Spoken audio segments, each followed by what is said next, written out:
Hey baby, how you doing? I'm Cody. Spotted you across the room. Listen, doll, here's some news. Have you heard about this new Tradwife craze? That trad is short for tradition, and the wife is short for woman knife.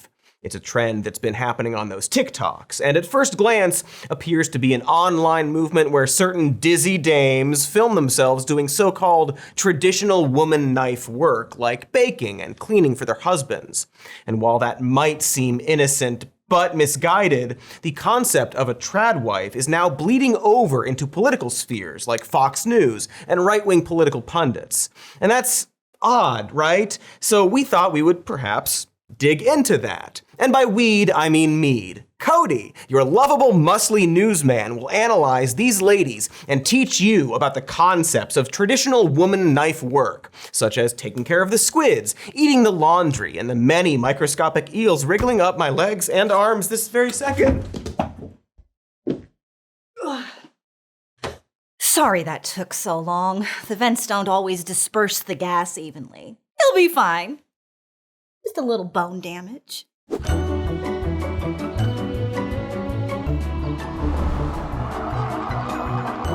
The right-wing tradwife grift. Alrighty, so, tradwives. That is what we are talking about today. I'm Katy. Hi. So, just to start, there are actually a lot of different sects of tradwife, ranging from the rather benign homesteading brand of tradwife that seems more interested in the aesthetic or old-timey kitchen gadgets. I actually got this at an antique store, so this is a vintage one. They are hard to find. I have not found a bread cutter that can cut sourdough like this. Cuts it all uniformly and is super easy to cut. Neat bread cutter. I've always wanted a knife to take up my entire counter. But, of course, we're not really talking about that kind of tradwife, nor are we going after the videos that are clearly just models riding that sweet tradwife algorithm. No, we're mostly talking about this kind of tradwife. Okay, here is why more and more young women are rejecting feminism and just do not want to be associated with it at all. If I'm putting on makeup for my husband to come home from work, or if I'm cooking for him, they get upset. They don't like that. Whoever the head of PR is for feminism needs to be fired. They are doing a horrible job. Okay. Because you see, feminism is when you get yelled at by internet commenters for putting makeup on for your husband. Okay, got it. It's not always this aggressive, though. There's also this soft-spoken, pastoral, embrace your femininity type of tradwife that posts cottagecore videos over gentle rants about gender roles. It's a naive sort of feminism that insists that women prove their ability to do all the things that men do. This is a distortion and a travesty. Men have never sought to prove that they can do all the things women do. Why subject women to purely masculine criteria? Okay, so first of all, my gal, you are making bread. Men make bread too. Some men will make bread so good that they get a whole British television show where they reduce people to shreds who don't make bread as good as them. Making bread is fun, and I think everyone who wants to do it should probably do it. Feminism isn't about saying women should have to do all the things men do. It's actually about the freedom for anyone of any gender to do anything. As long as it's not making a craggy sponge with a soggy bottom in the middle of Cake Week. Cake Week, you fucking fool! Anyway, I actually agree with her to some extent. It is a shame that society devalues work thought of as feminine, and we should actually be encouraging men to feel free to take up more feminine tasks, which is actually also part of feminism. Breaking gender norms, stay-at-home dads, a Hooters for dudes. We could call it duders, or owl dicks, huh? Because here's a little secret. There's no intrinsically masculine or feminine duties in modern society because we made everything up. But here's where the slope starts to get slippery. While this tradwife seems to be a little naive, as you watch the videos, things get a little more trad. I don't know who needs to hear this, but happiness should not be your ultimate goal. Happiness should absolutely be a byproduct of a well-lived life, but it should not be your first and foremost goal in life. Especially not if it's at the expense of your family and loved ones. If happiness is your chief objective, you're probably gonna miss out on a bunch of amazing things along the way because you didn't think they would make you happy or you thought something else would make you happier. God is a lot smarter than we are. He knows a lot more than we do. Okay, see, I get the idea that all adults need to, on occasion, accept responsibility and put others before themselves at the cost of short-term happiness. Like, literally every day, I have to choose to work instead of going to a water park. But then you went and brought God into this, didn't you? And how he knows best. And it's starting to seem like these videos are trying to gently direct women into a life where they exclusively put aside all their own needs, burn themselves into a husk, and hide their depression from their kids right up until the moment they inevitably drown them in a bathtub. Or, I guess, just pretend to do all those things while trying to go viral on TikTok and make money off your 80,000 plus followers. Because it's pretty ironic that the one thing all these videos have in common is that they are actively encouraging women to stay at home and not have a paying job, while literally being examples of women doing a paying job. Here's another Tradwife with over 111,000 followers.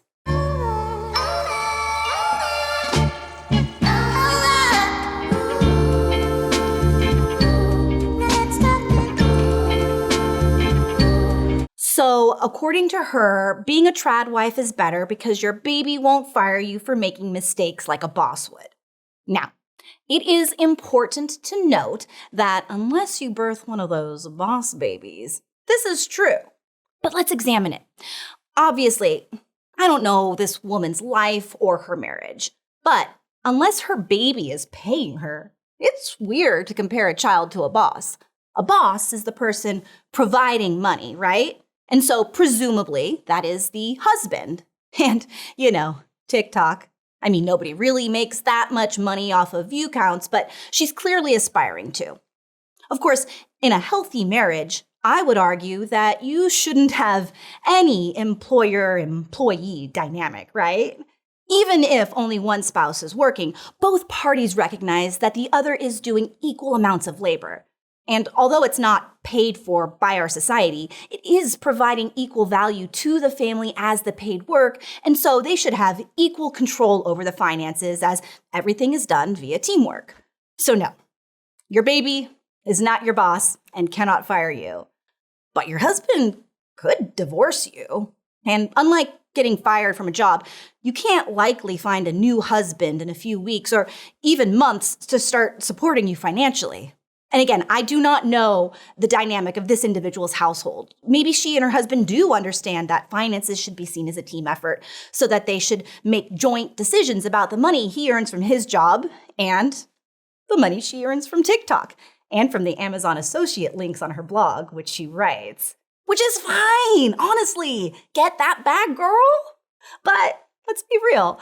It's not exactly being truly only a stay-at-home mom since you're also working.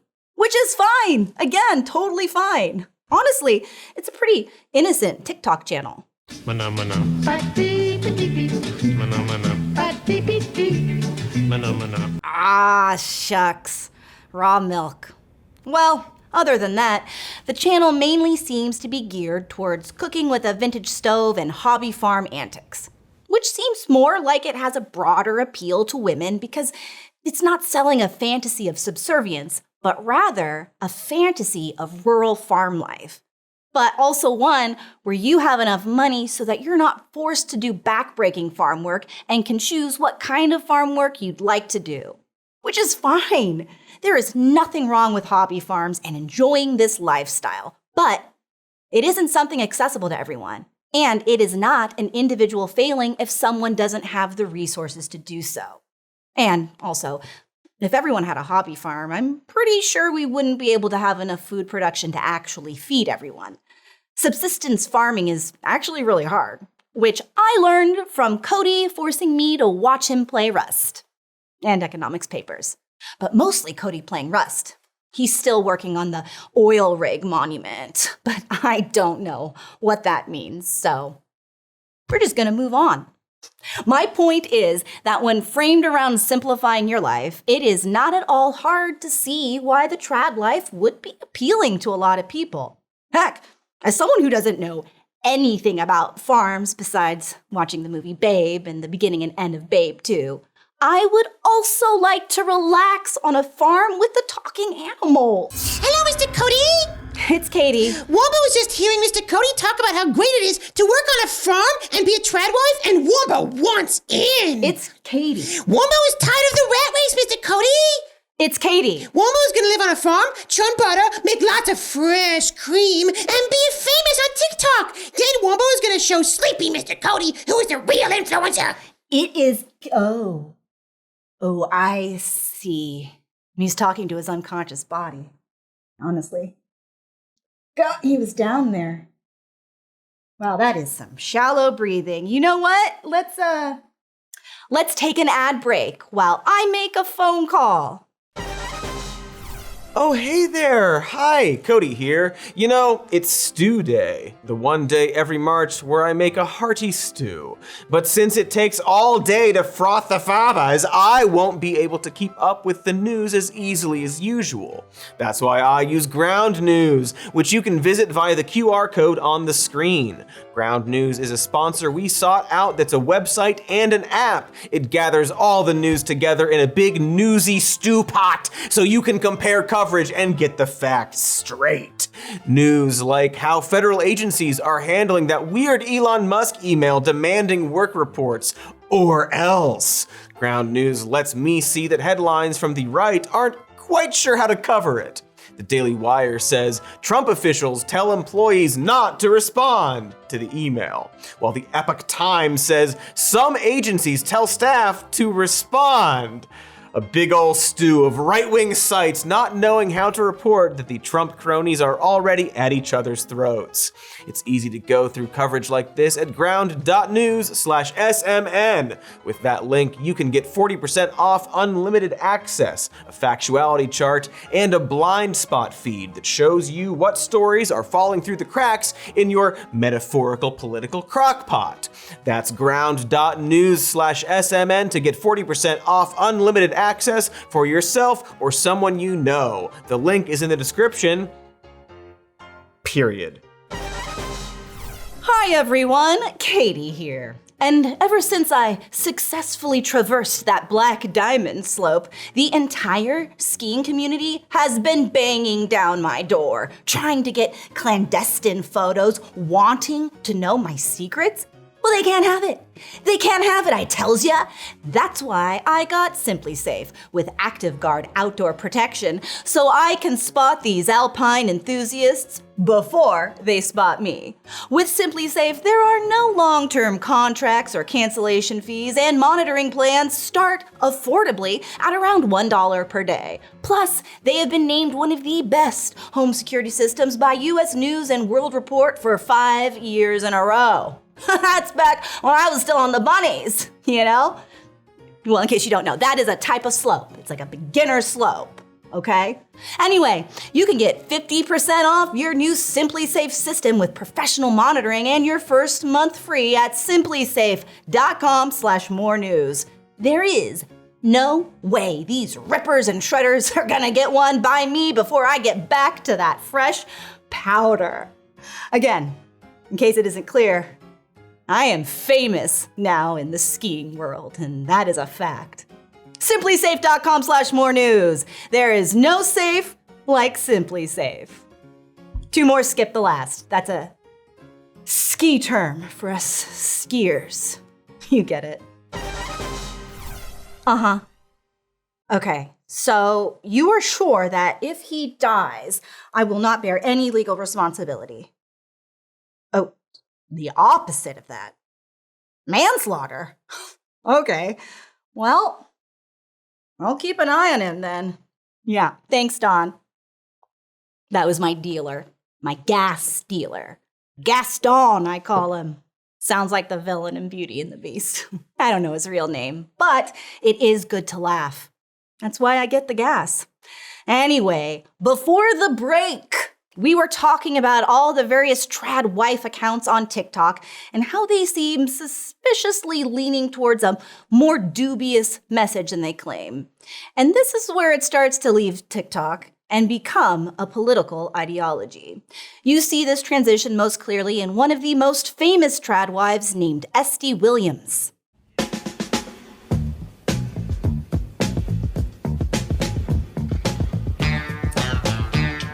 Ah, I see now why she's popular. But okay, nothing wrong with a little 1950s cosplay. Everybody's got to jerk off to something, am I right? But I kid. I am a kidder. Esty is much more than a bit of eye candy. She is, quite clearly, an aspiring conservative personality. Did I mention that Esty Williams is into Trump? Of course she is. She does what she wants, and she looks cool doing it. You might be surprised to learn that Esty doesn't really present as like a monster. She brands herself as a sort of modern and reasonable Tradwife. She pushes the lifestyle as optional and encourages young women to pursue college if they so desire. She has a very, very confusing video where she says that because she trusts her husband, she doesn't believe in getting a prenup. But today I'm going to be talking about why I do not have a prenup or any sort of, I guess you could say, backup plan aside from life insurance. I am a big advocate for that. But anyways, we're going to get into that in this video. So I'm just going to say this right off the bat. I trust my husband. I know, shocker, right? Yes, that's the man I chose to marry. I got to know him very well. That's odd. Wouldn't getting a prenup protect the person with the money? She's saying she doesn't have a prenup like it's this act of faith, but if she's the powerless housewife with no income, doesn't that actually benefit her? It's almost as if she does have money. It's almost like the stuff that Tradwives push is inherently at odds with modern life. She'll boast about how she asks her husband permission to leave the house, but is also doing interviews and making TikTok videos about how subservient she is. Like, what's the point? If I were to bet, I'd say that Esty's messages are so muddled because she's clearly using the Tradwife lifestyle as a superficial brand to get her foot in the media door. All right, so Esty, what is your daily routine like? I always wake up and I like to get myself ready, and I think that's very important because if you're going to be home, you really gotta put forth the effort to make yourself presentable. I think that the apron and the house dress is like a great uniform to kind of get yourself in the right mindset to get to your daily tasks, to cook, clean, do your thing. Thanks, Esty. I also always wake up in the morning. But I don't know, going on national television with your opinion? That just doesn't sound very traditional to me. Aren't traditional women supposed to keep nonsense, like, I don't know, their own thoughts to themselves? Also, you're lying, Esty. That's not all you do. You don't just wake up and throw something on, do you? You set up your phone, perhaps some lights. You shoot your TikToks. Do you edit them yourself or do you outsource that to others? Did you ask your husband permission to go on Fox News and also Piers Morgan to promote your channel? Yeah, of course she's also on Piers Morgan. Also, a Dr. Phil segment with her husband that, to me, really gives away the grift. A couple years ago, I was into the bodybuilding industry and I was into fitness modeling. That was awesome. However, when I decide I want to drop out of college and become a traditional wife, and my only goal in life is to be an amazing wife and mother, that's when eyebrows seem to raise. When I met Esty, I was 20 years old and Esty was 22.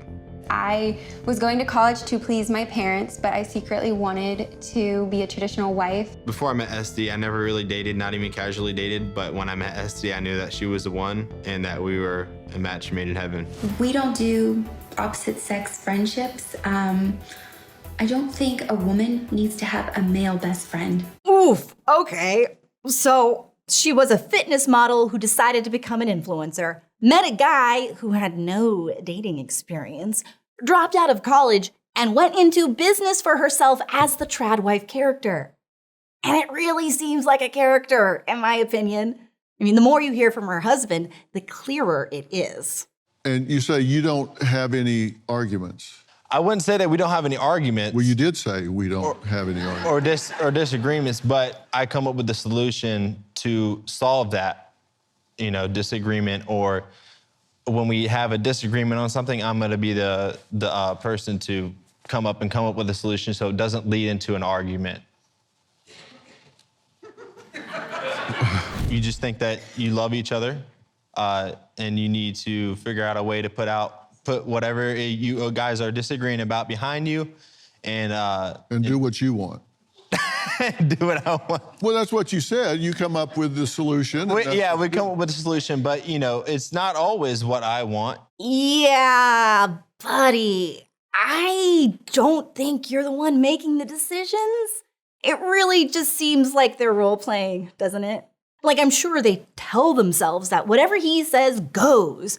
But then here he is on Dr. Phil supporting her career as this subservient influencer. Like, if that was true, wouldn't he be the influencer and not her? Wouldn't he be the one on Piers Morgan? I actually don't believe that everyone should be a traditional wife. I think that it is a choice. And I think it's a lovely choice if a woman wants to simply be a wife and a mother, and that's enough for her. Hey, Esty, girl, I think you kind of just described feminism. But Esty's Piers Morgan appearance is, to me, what really makes the ideology side take shape, the actual motivation at work here. You see it best when another guest, Pearl Davis, starts to talk about how families are disappearing and seems to claim that women were happier back when they dumped out scores of babies. I saw a study the other day that said only 25% of, this is an American stat, but American households have families. So I guess there's positives and there's negatives, but it's like at what cost, What to you? 150 years ago, the average woman had 7 kids, 85% of people were married. There was also much higher infant mortality, and women died very young, and women were more depressed than ever before. We're on antidepressants. Women over the age of 45 are the least happy demographic. So, just to start, the statistic that only 25% of American households are families is not true at all. In fact, she nearly gets the statistic inverted. 2/3 of US households are families, a majority of whom are married couples. Although there are more cohabitating unmarried adults in 2020 than there were in 1990. But they are still a minority compared to married couples. So no, the traditional family is very much not disappearing. Also, it is wild to talk about modern women being on antidepressants when we used to run entire ad campaigns in the 1950s around drugging housewives to make them more subservient. We used to dose women with laudanum to treat their hysteria. What the hell are we even talking about, Pearl? Come on. But you can see the angle here. Women are divorced and depressed, and instead of examining anything that could be wrong with men and society, the solution is to revert back to a state that happens to align with traditional and religious values. It is having those traditional values that were once definitely more in place in God, family, and love. That's beautiful, and you have to protect that at all costs. And I think part of that is putting your partner's needs before your own every single day. And I try and do my best, and I think of my husband as much as I can and what will please him and make him happy. I love the sound of this. Yeah, I bet you do, Piers, you deeply unserious man. Your name is where we park boats, so there. Anyway, the unifying idea of a tradwife is that there is a tradition to go back to, a way the role of the wife used to be that was the ideal. Peak femininity, demurity, goals, a newfound happiness for women by looking to the past. But which past? As you can already tell from the various different flavors of tradwives, the era to which the tik-tok tradwife harkens is a vague, ephemeral concept. Regardless, the general aesthetic seems to be vaguely 50s and earlier, back until about the turn of the century. Before the 1920s, when women didn't shave their armpits or legs. funny that this particular aspect of early tradition doesn't really come into play for the whole Tradwife fantasy. Huh. Interesting. Curious, even. So let's say the Tradwife is loosely based on some idea of femininity between the 1920s and 1950s in America. This was, of course, after women had gained the right to vote and to commonly work jobs post-industrialization. Of course, very few women actually worked jobs, and the jobs available to them were pretty bad. They were still a decade away from rising in the ranks at Sterling Cooper, after all. So, were the women who were able to stay at home raising children and maintaining the household living the ideal life? First, let's clear something up. Being a stay-at-home mom is valuable labor. Even though it's unpaid labor, that doesn't magically make it not work. The one major difference is that being a housewife is, by design, a dead-end job. And what I mean is that there are no coworkers, there's no career advancement. At an office, you work with colleagues, but at home, you work in isolation. And that's okay if you have fulfillment in other parts of your life, like your MMORPG clan. But the role of a housewife, when regarded as an occupation, has always rightly been seen as isolating. And, when you think about it, inefficient. All the way back in 1898, a social scientist named Charlotte Perkins Gilman wrote a book called Women and Economics, a study of the economic relation between men and women as a factor in social evolution. In that, she prophetically understood the cost of social isolation as would be experienced by stay-at-home wives.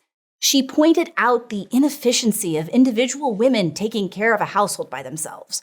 Communal kitchens, public nurseries, and laundromats would make more efficient use of resources, would pay people for their labor, and would see women gain more financial freedom, while society would benefit from interconnectedness. She predicted the negative effects of our extremely atomized white picket fence version of America. Quote, "The individual in the absolute economic isolation of the beast is profited by pure egoism and develops it. The individual in the increasing economic interdependence of social relation is profited by altruism, and he develops it." That is to say, when families see themselves as isolated economic islands, communities become weaker, social ties seem less important, and natural allies may start to appear instead like competitors. When people are more interdependent on each other, if you don't work and live in your own little isolated mini castle, you thrive when your neighbors thrive, and altruism becomes directly beneficial to you. What is most interesting about this perspective is the importance of seeing domestic labor as valuable to a community. Being a stay-at-home spouse or parent isn't intrinsically degrading. It's actually valuable, skilled labor that helps society. But when we remove the types of benefits someone might receive in compensated labor roles, when people are isolated from the rest of society and don't have the kinds of financial rights that should come with their labor and are demoted to a less empowered, less valued position in society, that is when it becomes degrading. And of course, for an average stay-at-home mom in the 1920s, you didn't have any guaranteed community, nor did you have any paid help. That was something only the very wealthy would have access to, which is, frankly, probably something everyone can relate to today as well. Interestingly enough, there was a time when the middle class could afford hired help. But that became inaccessible by the 1930s and is, ironically, one of the reasons that domestic labor is no longer considered real work. Anyway, this is where you might expect me to talk about how terrible and demeaning housewifery used to be. But it's more complicated than that. There's something about anything culturally associated with women that becomes a whirling paradox that makes people's heads explode. I like to call it a dumpster pedestal, something that is simultaneously worshipped and denigrated. Think of how the cultural concept of femininity is perceived in general. Its beauty, in its grace, and also frivolity. Innocent and wily, weak but powerful enough to seduce men, strong enough for a man but made for a woman. The reason it's a land of contradictions is an attempt to create a unifying concept for half of the world population through the eyes of the other half of the world population. This does not make for a coherent philosophy. Such is the case for housewifery. Here is an interesting passage from the book Domesticity and Dirt, Housewives and Domestic Servants in the United States, 1920 to 1945. Listen to the number of contradictions that a woman had to balance to perfect the art of the housewife. Quote, "The new woman pursued knowledge, but voluntarily limited its benefits to her own family. She was plucky, witty, sexy, trustworthy, and domestic. Though she might attract men with her vibrance, she would never cheat on her man, and she would devote herself to his physical as well as emotional comfort. She had to be fun, to have fun, and to keep it clean. She had a responsibility to express her individuality and a duty to align it with her husband's. So, a sexy, but not too sexy, wife who plays sonatas and earns money, but not too much. She is smart, but she doesn't show it. She takes care of you like your mommy, but she has fun doing it. She is an individual, but only as long as it matches your vision of her. She's your sexy, innocent mommy nanny who offers service with a smile. In a way, Tradwives are traditional in that they are maintaining the tradition of impossible, contradictory standards. All the while, the reality of life marched on, apart from what people saw on the silver screen or in advertisements that now told you that your armpit hair was suddenly a foul embarrassment. You ladies, take care of it. So, were women rewarded by society for their attempts to adhere to an impossible standard? No. There was, of course, a massive jump in women working during World War II and then a huge drop-off after World War II. Help us do war, and then back to the kitchen with ya. Aside from war stuff, even though women in the workforce increased from 1930 to 1940, this wasn't as liberating for women in general as you might think. Not only did women not earn as much as men, but it was only white women who were able to take jobs on the lower rungs of the ladder that had once been held by black women. Black women, who were previously much more likely to work jobs, were effectively pushed out of the labor force. Women who were married were discriminated against and also pushed out of their jobs. Not only that, but even after women gained the right to vote, it took decades to gain financial rights and freedoms. Women couldn't get a bank account without their husband's approval. It wasn't until the Equal Credit Opportunity Act of 1974 when women were given the right to have their own bank accounts without discrimination, as the act finally outlawed banks from discriminating against people based on their sex or their race. That is right. Until 1974, a bank could just tell you, no, we don't want to store your gross money if you are a woman or a minority. Banks were allowed to say no to women's money long before women were legally granted the right to say no to their husbands demanding sex, i.e. rape. That's right. It wasn't until the 1970s that marital rape was made illegal in a few states and nationwide, and hey, let's see. 1993! To be clear, MC Hammer's You Can't Touch This came out before America decided that raping your spouse should be illegal. My goodness. In the early 20th century, domestic violence in general wasn't considered a serious problem or one that merited legal consequences, not even being perceived as a crime by the justice system until the 1960s and 70s. Take this apparent newspaper article from the 1950s in which they interview men on the street about whether it's okay to spank your wife. It teaches them who's boss, some dipshit named Teddy responded. A lot of women tend to forget this is a man's world, and a lot of men who step down as boss of a family wish they hadn't. Some doofus named William said, most of them have it coming to them anyway. Frank, who ejaculates spiders, said, yes, if they deserve it, as a barber, I've got a lot of faith in the hairbrush. Oh, so Frank just had a fetish. But this was obviously a disturbing problem, especially considering that no-fault divorce wasn't made legal until California did so in 1969 and hadn't been legalized in every state until 2010. 2010! And now conservatives are trying to make it illegal again. It's weird, right? There's this constant talk from Tradwives about how they trust their husbands and how their husbands don't abuse the authority they are ceding them.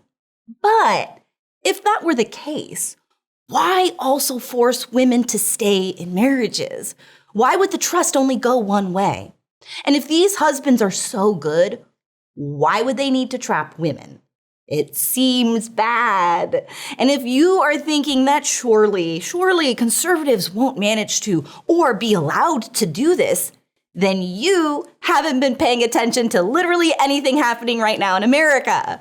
Because again, this is where the Tradwife stuff gets really insidious.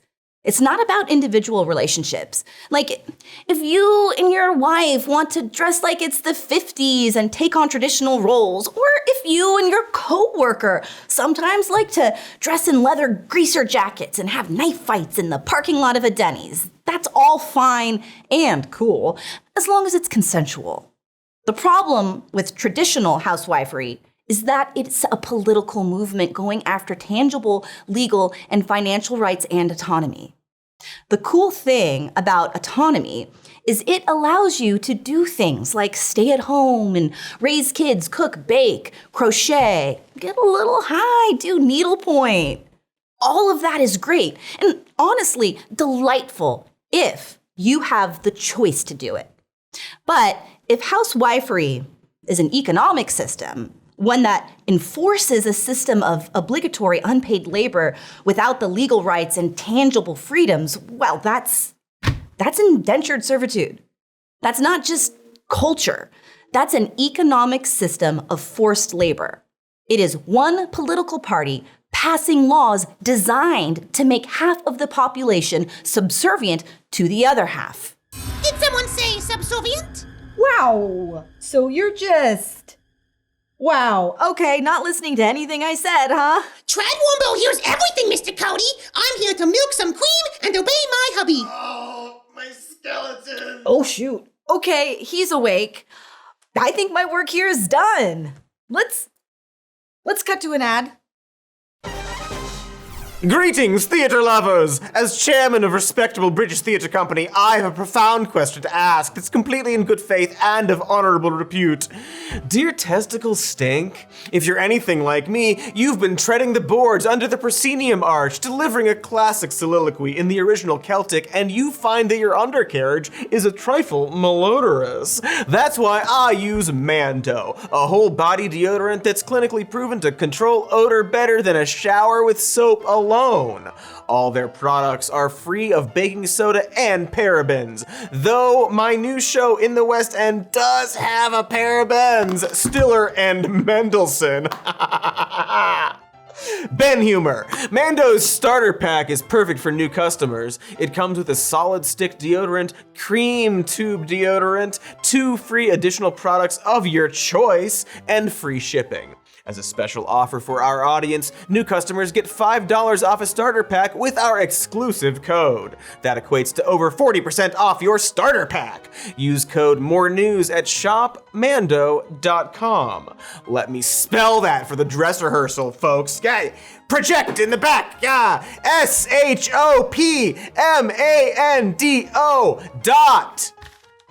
shopmando.com. Please support our show and tell them we sent you. Smell fresher, stay drier, and boost your stage presence from head to toe with Mando. Scene. Spelunking. It's a niche hobby, sure, but I find it invigorating to explore dark caverns, some of which may not have been experienced by humans in centuries. And I can't go searching for my own personal bat cave if I'm feeling unclean. But all of that changed once I stopped using toilet paper and started using a Tushy bidet. It was easy to install, fits the vibe of my WC suite, and I have never felt so clean and refreshed after business completion. You know how you typically can't spelunk within like 4 hours of having pooped? It's all that darn paper, folks. But with a Tushy bidet, you are reducing irritation and preventing micro tears with soothing water. Like that, on your butt. Once I've established my bat cave, the first thing I'm installing is a Tushy bidet. After, finding a place for the Batmobile, kryptonite ring, and other general gadgetry. So, I encourage you to explore your own dark caverns while you sit, cleanse, and dry using Tushy's built-in air dryer. Elevate your comfort every day for life. For a limited time, get 10% off your first bidet order at HelloTushy.com when you use code SMN at checkout. That is 10% off your first bidet order at HelloTushy.com with promo code SMN. I am Batman. I will be Batman. Eventually.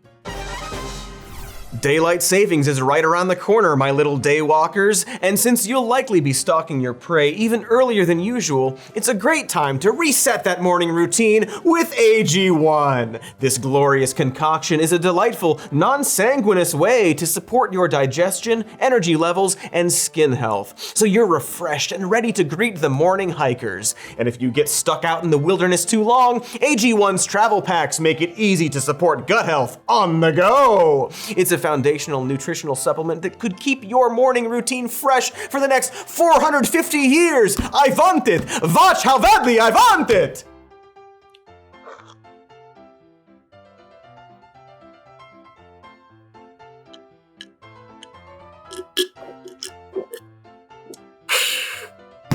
Almost as good as the red stuff. Blood.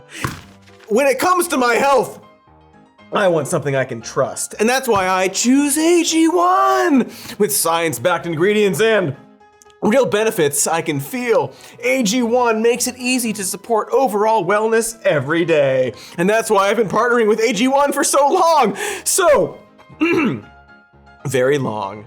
And AG1 is offering new subscribers a free $76 gift when you sign up. You'll get a welcome kit, a bottle of D3K2, and 5 free travel packs in your first box. So make sure to check out drinkag1.com/more news to get this offer. That's drinkag1.com/more news to start your new year, March, on a healthier note. Oh. C#. I don't know what it is. So, what did I miss? Wombo is making cream now for Mr. Cody. Cream. I want you to leave.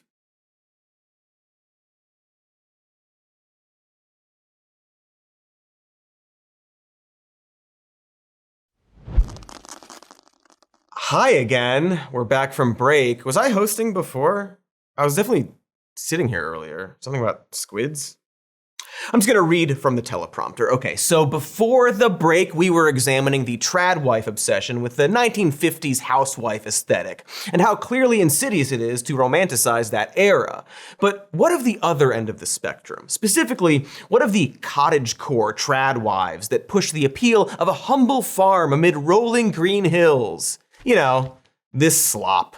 I'm looking for a Tradwife, sourdough, homestead, crunchy, eats meat, butter, wants kids, chickens, tinfoil, tallow, content, Jesus. Did he say tinfoil? Why is that the weirdest thing he listed? And like, maybe the person actually meant content, as in achieving contentment, but the video said content, like making slop for TikTok. But whatever. This probably seems innocent, if not a bit naive. Real farming, as we've said before, is not exactly TikTok or Instagram glamorous. The conditions that both people and animals suffer in factory farming isn't some sort of quaint, relaxing respite from a desk job. And subsistence farming, small farms typically found in developing countries, is backbreaking labor where a lack of expensive farming equipment means people engage in harsh daily labor and subpar conditions. But to be fair to the concept of trad, it seems that they envision something different from factory farms or impoverished subsistence farms, instead hoping for something more similar to a hobby farm, with a couple dairy cows, some adorable goats, a few chickens, and lots of tinfoil, I guess. And yeah, sounds good. It would be great if more people had small, sustainable farms. Factory farms suck. Of course, we still need to feed everyone. And unfortunately, every person having their own private herb garden and a handful of chickens isn't going to cut it when it comes to feeding a population of over 300 million people. But you know, there's nothing wrong with the hobby farm in the same way that there's nothing wrong with being obsessed with model trains, which are neat. I love the little choo-choos. But being super into model trains doesn't mean you've solved the issue of public transportation in the United States. And because the cottagecore aesthetic tends to focus on the European countryside and is often paired with Christianity, it is, like seemingly everything on the internet these days, used as a pipeline to white nationalism. No, really! Generally speaking, anytime people start talking about returning to tradition or how things were better before, they are often buttering people up to accept, well, Nazi shit. Do we have a video of a Nazi shit? There he is. Didn't need that clip. Just wanted it. It's true, Nazis like to hide their ideology within pastoral fantasies and the notion of traditional gender roles. And I mean literal neo-Nazis, such as anti-feminist trad influencer Brittany Sellner, who has more than 150,000 subscribers, with YouTube videos such as The War on Men and What Makes a Great Woman. It comes as absolutely no surprise to me at this point that movements like the men's rights movement have gained such popularity. Men are tired of being shamed for their inherent qualities, such as masculinity, and pigeonholed as the perpetrators of all the world's problems. But actually, believe it or not, infidelity in regards to relationships is actually promoted nowadays, with some even being proud of their infidelity. You get it? She's a men's rights school, also a Nazi, or rather, she's a self-described Catholic American nationalist and a far-right proponent of the neo-Nazi concept of the Great Replacement theory, that white people are being replaced by minorities, Jews, brown people, dogs playing basketball, etc. Her husband, Martin Sellner, is the leader of the Identitarian movement of Austria. If that sounds vaguely Nazi, that's because it is. Martin Sellner was, and come on folks, still is, a neo-Nazi, having been mentored by neo-Nazi Gottfried Kussel and part of the neo-Nazi movement as a teenager. Literal Nazis, not that people seem to care these days about that sort of thing.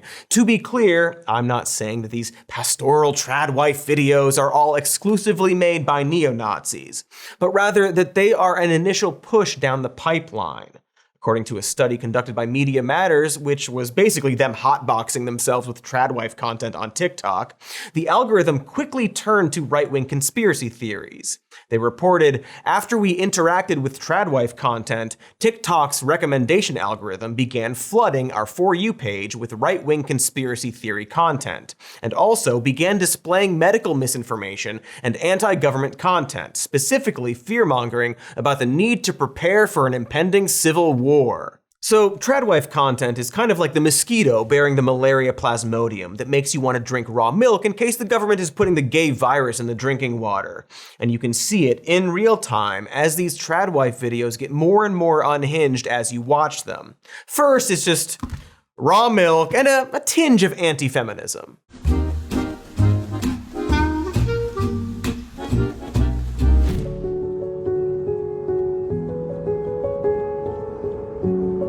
Then you keep watching these, and suddenly we're talking about how abortion and sex work are bad.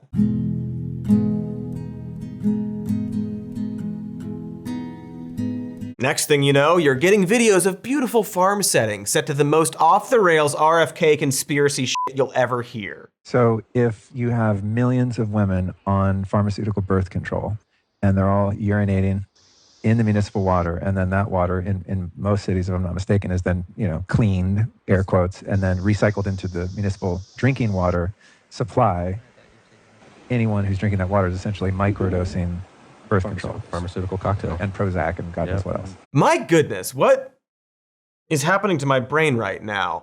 Imagine being a teenager surfing TikTok and having this shit blasted at you like you're being reprogrammed for thought crimes. Like, this is some Clockwork Orange shit, right? And it finally escalates all the way to whatever this is.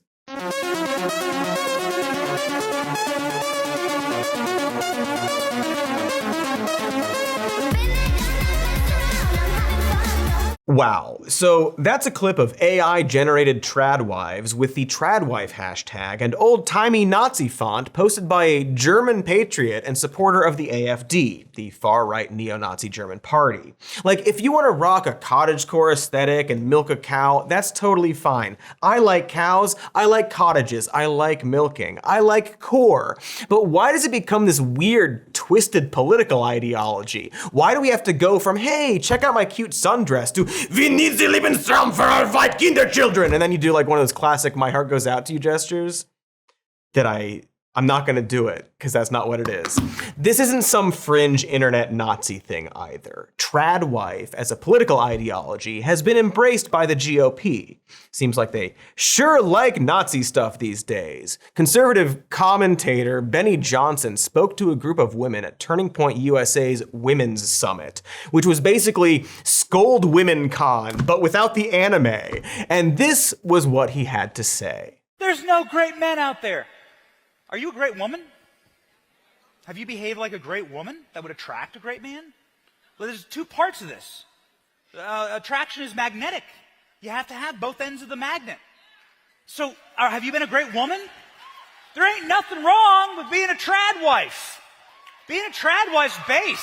Boy, if there were ever a sentence that described grooming, it would be an adult man saying being a Tradwife is based to a group of women half his age. Because this was, by all accounts, just a big weird groomer event. Here's professional wraith Charlie Kirk talking to a young woman who is, mind you, a Turning Point co-president at one of their chapters, and also on her path to becoming an orthopedic surgeon.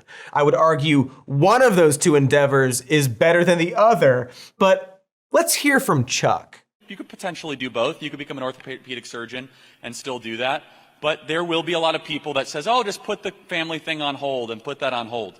I just want to caution you, a reality is that there are a lot of successful 35-year-old orthopedic surgeons that have cats and not kids.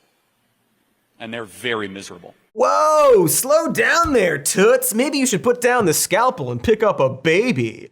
There's been, especially with the new Trump presidency, an attempt to put women back into their proper place, such as how Pete Hegseth, Trump's Secretary of Defense, thinks women shouldn't be in combat roles in the military. Matt Walsh, Steven Crowder, and Vice President J.D. Vance have all taken aim at no-fault divorce. In 2021, J.D. Vance, the vice president, said that freely divorcing was, quote, one of the great tricks that I think the sexual revolution pulled on the American populace, which is the idea that, like, well, okay, these marriages were fundamentally, they were maybe even violent, but certainly they were unhappy. And so getting rid of them and making it easier for people to shift spouses like they change their underwear, that's going to make people happier in the long term. J.D. Vance then wandered into a donut shop and asked for whatever makes sense before trying to take away the basic rights of the donut and being president cucked by Elon Musk, who, interestingly, is perhaps the poster weird adult for somebody whose entire ideology is fueled by being divorced.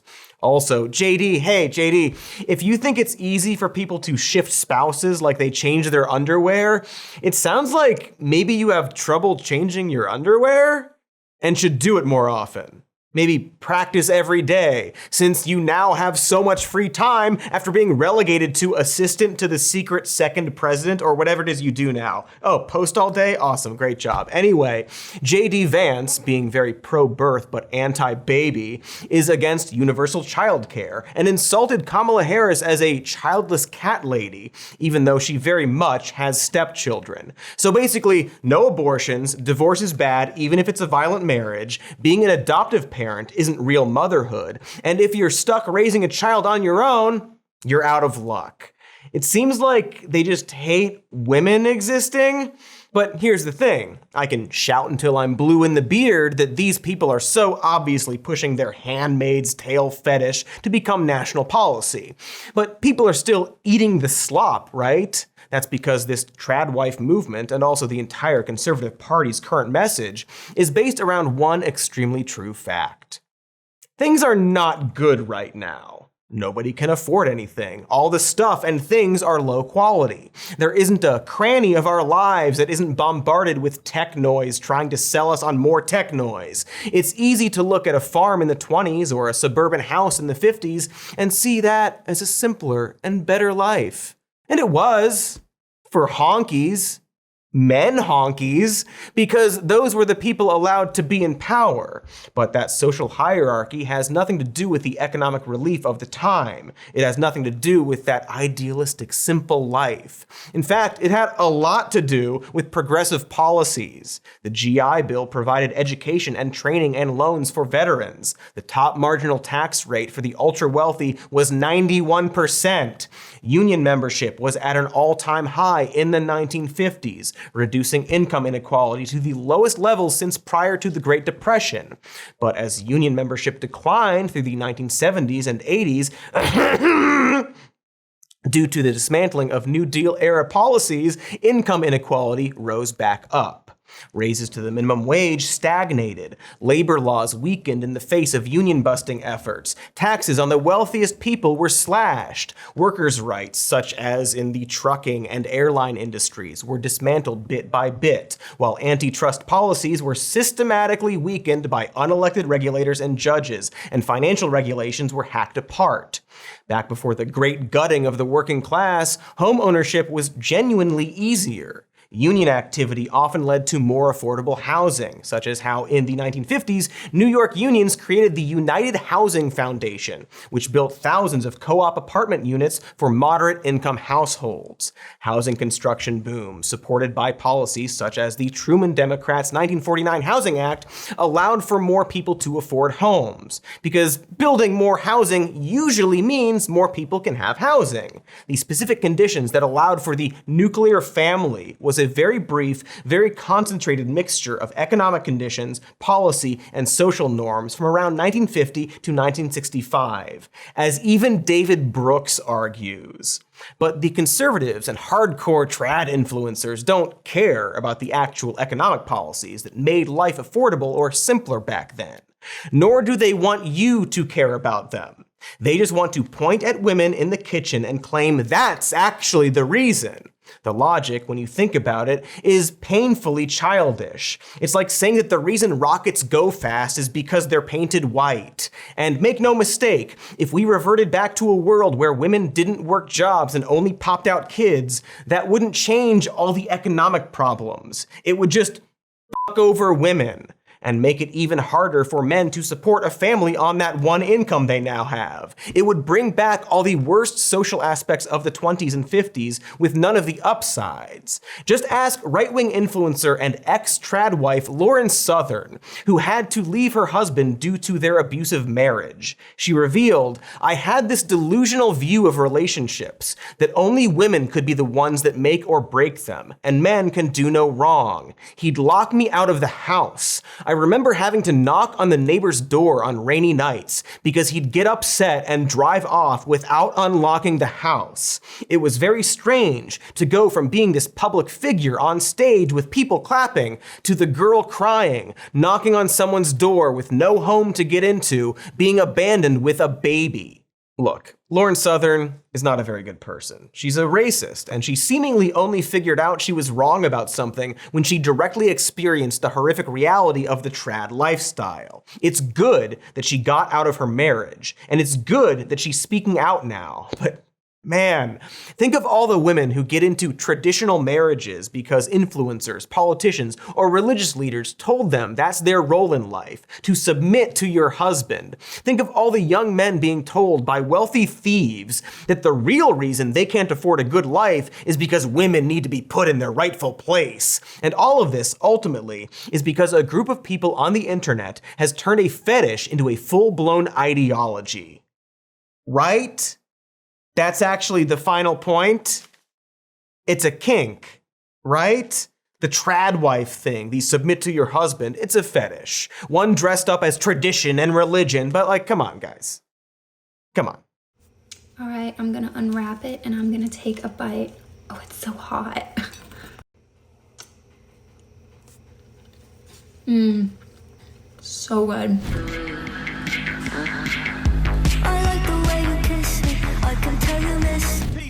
A-Town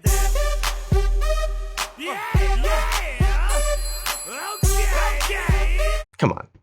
It's porn. Just say it. Porn doesn't need to be naked stuff. It can be a lot of stuff. It can be this picture of Dana Carvey as a turtle in Master of Disguise, so long as it makes you splooge, or as the medical community calls it, sploogeroonieing. The Tradwife stuff is a kink. They have a kink. Like, I have a theory, and maybe it's not popular yet in the lamestream media, but I think like 99% of weird conservative freakery is because they just don't know how to jerk off like a normal person. Listen, you got some kind of dom sub fetish and a fondness for shabby milkmaid chic? Good for you. Crank that downstairs butter churn. But like, it's fine. You can have that fetish and not take away anyone's right to vote. I'm not even joking here. There's nothing wrong with having a consensual sexual fantasy. Or even if it's not solely sexual, there's also nothing wrong with enjoying wearing traditional clothes or having traditional hobbies. Personally, I like dressing my cat up like a little pirate. I just don't feel the need to force everyone into a legal system that makes everybody dress their cats up like pirates. Now, all that said, I'm about to kink shame a lot, because all of this is perfectly exemplified by this tweet from a far-right influencer named Elijah Schaefer, who tweeted this AI video with the caption, "This type of content awakens in a man something so primal not even an OnlyFans model in lingerie could compete." Now, one thing you might notice about this AI video is that it features what one would not describe as a woman. That is a very young girl. So if this awakens something in a man, shame on that man. There's a reason he compared this young girl holding a plate of eggs to an OnlyFans model in lingerie. It is sexual to them. They want young girls to be their weird baby farm sex servants, but classy and conservative, traditional. There's a reason most trad content doesn't actually take off or make people money. Because it's boring and people don't really want to do it. Popular trad content requires an undercurrent or overcurrent of sexuality. Because modern conservatism isn't about family values, it's about the world's richest man impregnating a young conservative influencer and then immediately abandoning her and that child. There's a reason there isn't popular trad content of older women. The project is to put girls in a very specific box and not let them out. Don't vote, don't disagree, don't talk back, don't get old, don't make decisions, don't say no. Just be the plate of eggs girl. It's gross and weird. Real fucking weird, real gross, weirder and grosser than this actually. Happy birthday to you. Happy birthday to you. Happy birthday, Mr. Cody. Happy birthday to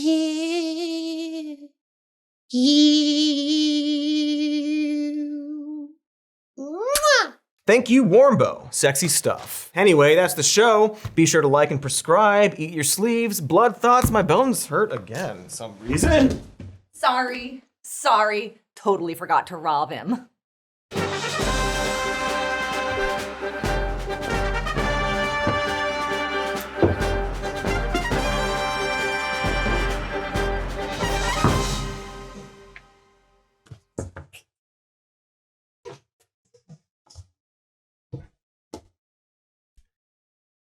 Ew!